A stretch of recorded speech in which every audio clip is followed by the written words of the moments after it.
Welcome to another edition of the Poe Underground Podcast. I am your host, DK McKenzie. In today's episode, I have two poems I'm going to cover. This first poem was written by an English poet named Rupert Brooke, close to World War I. The name of the poem is called Song of the Beasts.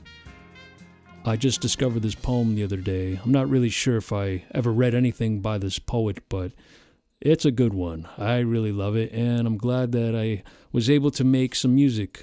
Actually, what I did was the music came first, and was scrounging around for a poem, stumbled upon Song of the Beasts, and said, wow, that's pretty amazing. Well, I hope it came across, and I hope that I did it justice. So before we launch into it, I left out the, I guess you would call it like a subtitle. So when you're reading the poem, the title is Song of the Beasts, and then underneath that, in parentheses, it says, Sung on one night in the cities in the darkness. And that's right up my alley, so it's no wonder that I fell in love with the poem. So without further ado, let's launch into Song of the Beasts. Hope you enjoy it.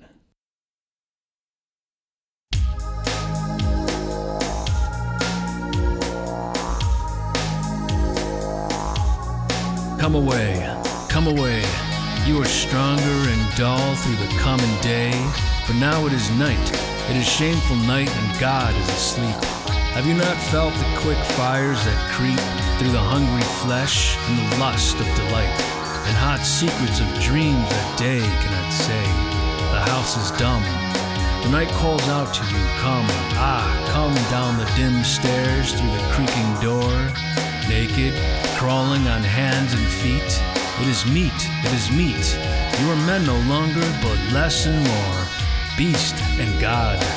Down the lampless street, by little black ways and secret places, in the darkness and mire, faint laughter around and evil faces, by the star-glint scene, follow with us, for the darkness whispers a blind desire, and the fingers of night are amorous.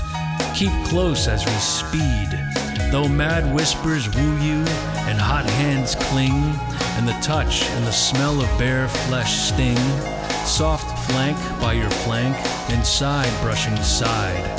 Tonight, never heed, unswerving and silent, follow with me, till the city ends sheer, and the crooked lanes open wide, out of the voices of night, beyond lust and fear, to the level waters of moonlight, to the level waters quiet and clear, to the black unresting plains of the calling sea. And that was Song of the Beasts, written by Rupert Brooke.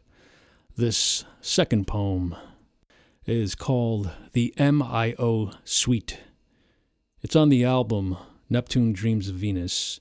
I was actually going to put a live version on this podcast, but after going back and forth between the live and the studio version, it was really no contest that the studio version won out. So that's what we're going to listen to today. M.I.O. stands for Murder is Obsolete. So the history with this is that that phrase sat on one of my notebooks for years, actually. We're probably going back, if I was to take a guess, maybe 15 years ago. So usually with poetry, the words come one after the other, and I usually connect the lines somehow. Basically what I do is I ask a question, well, what does that mean? What are you trying to tell me? I don't know if I did that with this, but the line, murder is obsolete, sat in the notebook. And for years, I would look at it and say, well, what does that mean?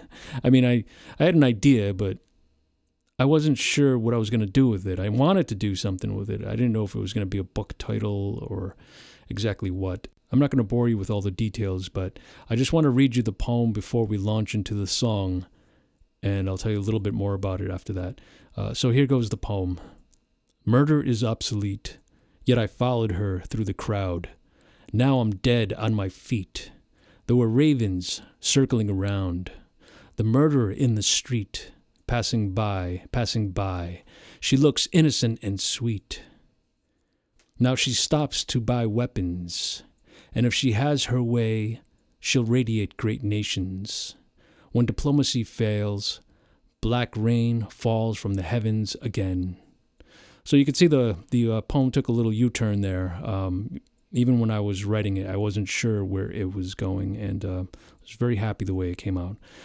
So long story short, the rest of the poem that you will hear here, part of the suite, I basically went back a few years ago, went back to the line "Murder is obsolete" and decided I was going to ignore the first poem and see where my imagination would take it. And so I wrote about 3 or 4 other poems that were attached and connected to the line "Murder is obsolete," ignoring the first poem, but yet they're all connected, which is why it is a suite. And here it is, presented in musical form, "Murder is Obsolete," or the M.I.O Suite. I hope you enjoy it. 1, 2, 1, 2, 1.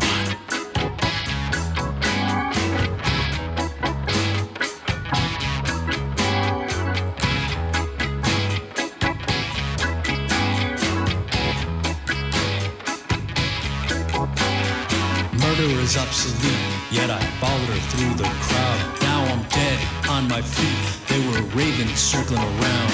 The murderer in the street, passing by. She looks innocent and sweet. Now she stops to buy weapons.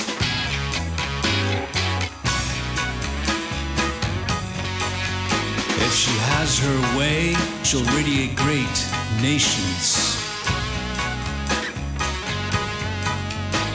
When diplomacy fails, black rain falls from the heavens again. Decree: murder is obsolete. From this day forth, outlawed, exiled, decrepit, murder gone. To the eternal internment, sealed away, now in the subterranean fire. Murder is obsolete. Repeat after me. Repealed and finally deceased. Murder defeated and slain. Murder is null. Murder is zero. Murder is gone. Back into the ether. And that is it for today's podcast of the Poe Underground. I really hope you enjoy your week, and we will see you in 2 weeks. Take care.